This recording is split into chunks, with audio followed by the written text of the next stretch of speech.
السلام عليكم ورحمة الله وبركاته. ازيكم عاملين ايه؟ يا رب تكونوا بألف خير. اللهم صل وسلم وبارك على سيدنا محمد. النهارده جايه لكم بطواجن هتكون حلوة قوي وسعرها حلو للجروب، تنشطي بيها الجروب كده. لان قبل المدارس بيكون الجروبات نايمة بتاعة الحلويات، بيكون نايمة شوية لان هو بقى موسم شراء مستلزمات المدارس والكلام ده كله. ربنا يعين كل واحد على حلو. هنبتدي ان احنا نعمل طواجن كده خفيفة.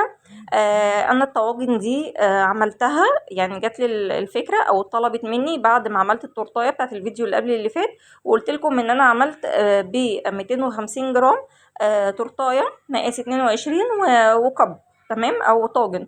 هو ده بقى الطاجن اللي عملته معاها. هبتدي ان انا اجيب 250 جرام من الدقيق و200 جرام من السكر، معلقه من محسن الجل ومعلقه من البيكنج باودر وفانيليا واربع بيضات و100 مل من الميه، وهضربهم كويس جدا. لو انا حابه اعمله فانيليا، لو حابه اعمله شوكولاته هشيل 30 جرام من الدقيق واحط بدالهم 30 جرام من الكاكاو. ولو حابه تحطي نشا ممكن تحطي عادي 25 20 جرام، يعني اللي يريحك. مش حابه خلاص، ساعات بعملها بنشا وساعات لا. تمام كده. هبتدي بقى ان انا اجيب، هو الطاجن ده موفر للوقت جدا. بتحطيها بقى في صينيه مقاس 20 اللي هي الحله بتاعه السبونج، لاني لو حطيتها في صاج بيهدر كتير جدا.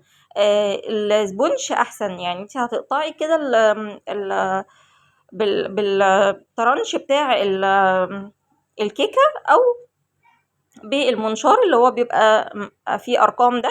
هتجيبي اللاير على رقم 9 وتبداي ان انتي هتقطعي 3 طبقات، بسم الله ما شاء الله يعني طحال.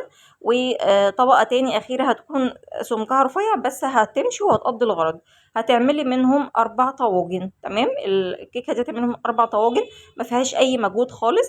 هتبداي ان انت تعملي سيرب خفيف، وده كان عندي كمان في التلاجة طلعته وسقيت بيه الكيكه كلها. حطيت الاطباق قدامي، الاطباق دي مقاس 20. في طبق اصغر من ده، لا انت هاتي المقاس ده على حسب، يعني هاتي المقاس على حسب الحله اللي انت هتشتغلي فيها، وعلى حسب انت متفقه الطاجن ده هيكون بكام.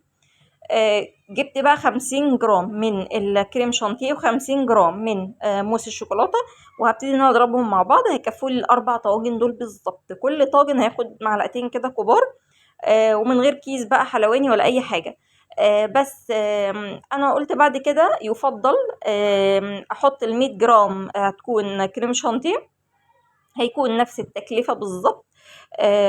كريم شانتيه المتحدة، واحط عليه موس شوكولاتة، صوص شوكولاتة سوري، او الجناش اللي انت بتعمليه في البيت، او كاكاو هيديني نفس الغرض. بس لو حطيتي جناش او صوص شوكولاتة هيديكي نفس الطعم بتاع موس الشوكولاتة، وهيكون اوفر لان الكريمة بترمي اكتر من الموس، تمام. والنتيجة هتكون واحدة، فهيعمل لك عدد اطباق اكتر.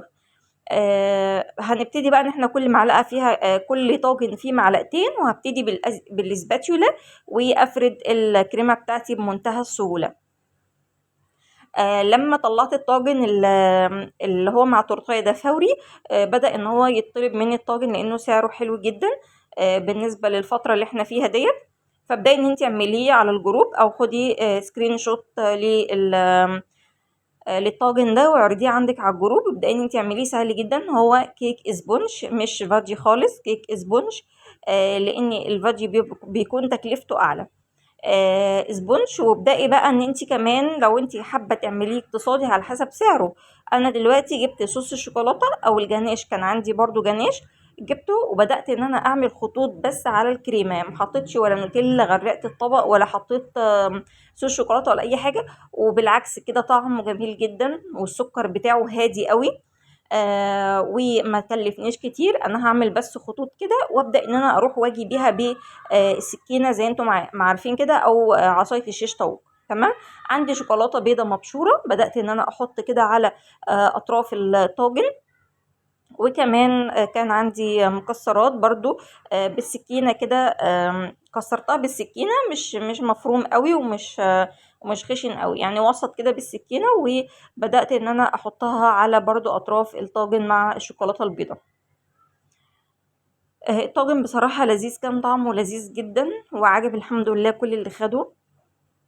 وبتبدأي انت تعمليها، يعني هو سريع جدا، انت بترصي الاطباق ترجعي ترصي فيها الكيكه، بتكوني قطعتيها، تبدأي تمشي عليها كلها بالسيرب، تبدأي تمشي عليها كلها بالكريمه، تبدأي تسوي الكريمه كلها، وتبدأي انت تجرنشي في الاخر زي انت ما شايفه كده بالطريقه ديت.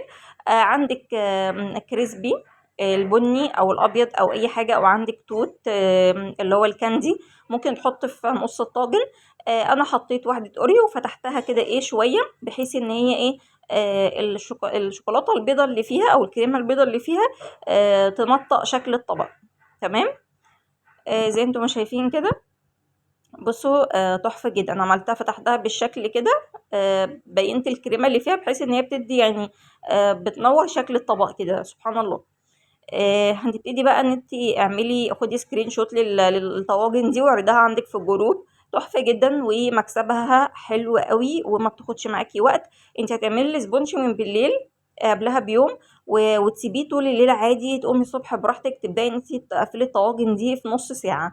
نص ساعه بس هتضربي الكريمه وتحطي في الاطباق، نص ساعه هتكون خلصانه معاكي. اشوفكم في فيديو جديد، والسلام عليكم ورحمه الله وبركاته.